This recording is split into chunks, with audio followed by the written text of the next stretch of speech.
Hi. இந்த stock மார்க்கெட்ல invest பண்ற எல்லாருமே ஒரு விஷயத்தை தீவிரமா நம்புவாங்க. அது ஸ்டாக் எப்பவும் மேல் நோக்கி தான் போகும் அப்படின்றது. நம்ம மனுஷங்க ஏதாவது ஒரு விஷயத்த நம்புறாங்கன்னா அது கண்டிப்பா ஏதாவது ஒரு வகையில அவங்க ஆழ் மனசுல பதிஞ்சிருக்கும். அப்படி நம்ம மக்கள் எல்லாம் இந்த ஸ்டாக்ஸ் எப்பவும் மேல் நோக்கி தான் போகும்ன்றதை நம்புறதுக்கான காரணம் என்ன? அது நிஜமாவே உண்மைதானா? அது சரிதானா? அதுக்கு பின்னாடி இருக்க ரீசன்ஸ் எல்லாம் என்னன்றதை நான் இந்த வீடியோல உங்களுக்கு எக்ஸ்பிளைன் பண்ண போறேன். வாங்க வீடியோக்குள்ள போலாம். நான் சரவணகுமார்.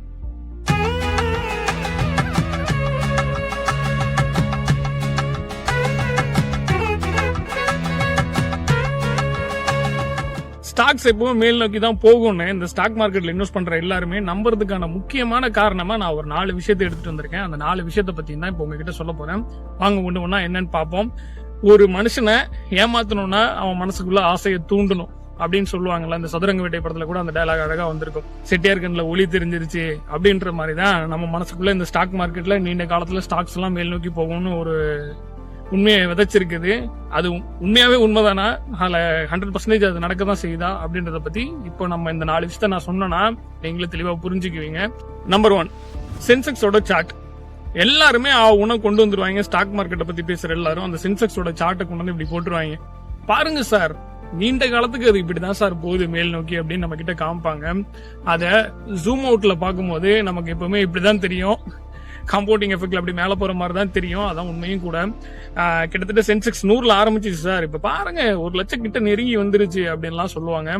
உண்மையாவே அதுக்கு நடுவுல எவ்வளவு கிராஷ் நடந்திருக்கு, எவ்வளவு பிரச்சனை வந்திருக்கு, உலகம் எவ்வளவு பெரிய விஷயங்கள்னால ஸ்தம்பிச்சு போயிருக்கு.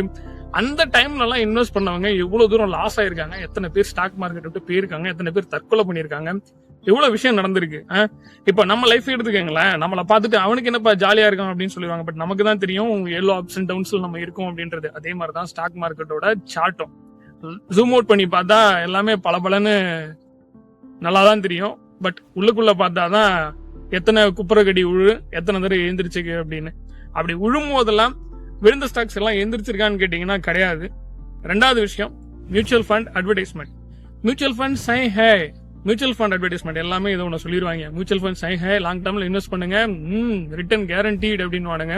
இங்க ஒரு விஷயத்த புரிஞ்சுக்கலாம். டோனி வருவாப்ல, சச்சின் வருவாப்ல, எல்லாருமே வந்து மியூச்சுவல் ஃபண்டுக்கு விளம்பரம் பண்ணிட்டு இருப்பாங்க. பட் இந்த மியூச்சுவல் ஃபண்ட்ல சொல்ற மாதிரி ஸ்டாக் மார்க்கெட் எப்பவுமே மேல் நோக்கி தான் போகுதான்னு கேட்டா கண்டிப்பா கிடையாது.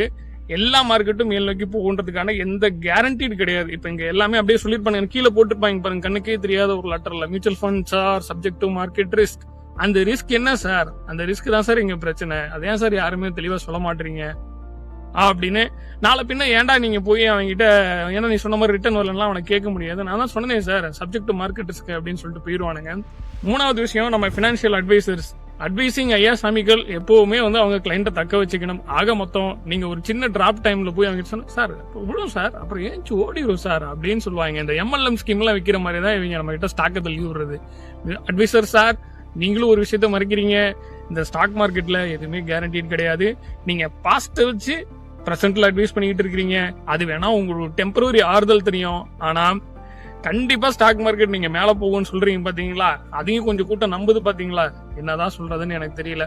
அடுத்ததான் 4வது விஷயம், புக்ஸ், மீடியாஸ் அண்ட் பிளாக்ஸ். நீங்களே நிறைய பாருங்க, இந்த யூடியூப் சேனல்ல நிறைய பிளாக்ஸ் பாருங்க, நிறைய பினான்சியல் ரிலேட்டட் புக்கை பாத்தீங்கன்னு வச்சீங்களா, அவங்க நம்மள மோட்டிவேட் பண்றதா நினைச்சுக்கிட்டு சக்சஸ் ஆன கதையை மட்டும்தான் நம்ம கிட்ட சொல்லிட்டே இருப்பானுங்க. இங்க நிறைய ஃபெயிலியர்ஸ் இருக்கு.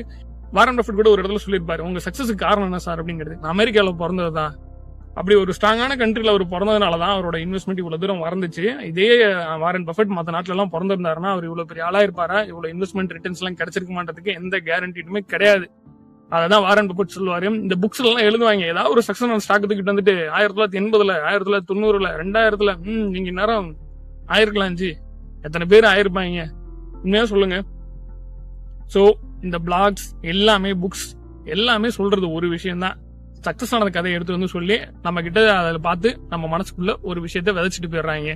மக்கள் ஸ்டாக்ஸ் நீண்ட காலம் ஏன் மேல் நோக்கி போகும்னு நம்புறாங்கன்னா இந்த மாதிரியான 4 விஷயம். இந்த 4 தான் முக்கியமான காரணம். இந்த சென்செக்ஸோட சார்ட், 2வது இந்த மியூச்சுவல் ஃபண்ட் அட்வர்டைஸ்மெண்ட், 3வது நம்ம அட்வைசர்ஸ், 4வது நம்ம புக்ஸ் படிக்கிற பிளாக்ஸ், வீடியோஸ் எல்லாமே ஸ்டாக் மார்க்கெட் லாங் டர்ம்ல மேல் நோக்கி தான் போகும்னு சொல்றது. ஆனா இது பிக்சடு கிடையாது, பிக்சடு ரிட்டர்ன்ஸ் கிடையாது, கேரண்டீட் கிடையாது. மியூச்சுவல் ஃபண்ட், ஸ்டாக் எல்லாமே ரிஸ்கபிள்.